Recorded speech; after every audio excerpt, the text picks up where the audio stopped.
Hey, what's up guys, welcome back to my YouTube channel. So guys, in this video I'm going to show you how to fix Wi-Fi not working on iPhone iPad. So guys, let's get started this video without wasting any time. So guys, I have some simple solutions to fix this issue. So guys, first solution is turn on Wi-Fi and reconnect. Turn off Wi-Fi and reconnect. For this, open settings, tap on Wi-Fi and turn this off and turn on again.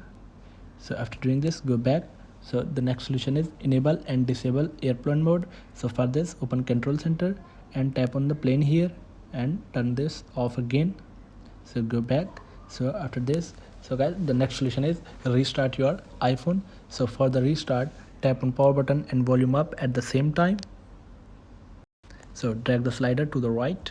So after restarting your iPhone, open the lock screen. So the next solution is forget the Wi-Fi network and rejoin. So for this, open settings, tap on Wi-Fi, tap on info icon, tap on forget this network, forget. So then rejoin again.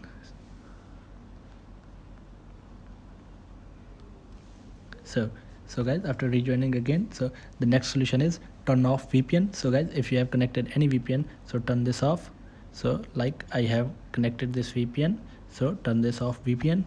So after this, so guys, the next solution is update your iPhone to the latest iOS. So for this, open settings, tap on general, tap on software update. So check for update. So guys, if you have available any latest update on your iPhone, so update your iPhone to the latest version. So after this, so guys, the next solution is reset network settings on your iPhone.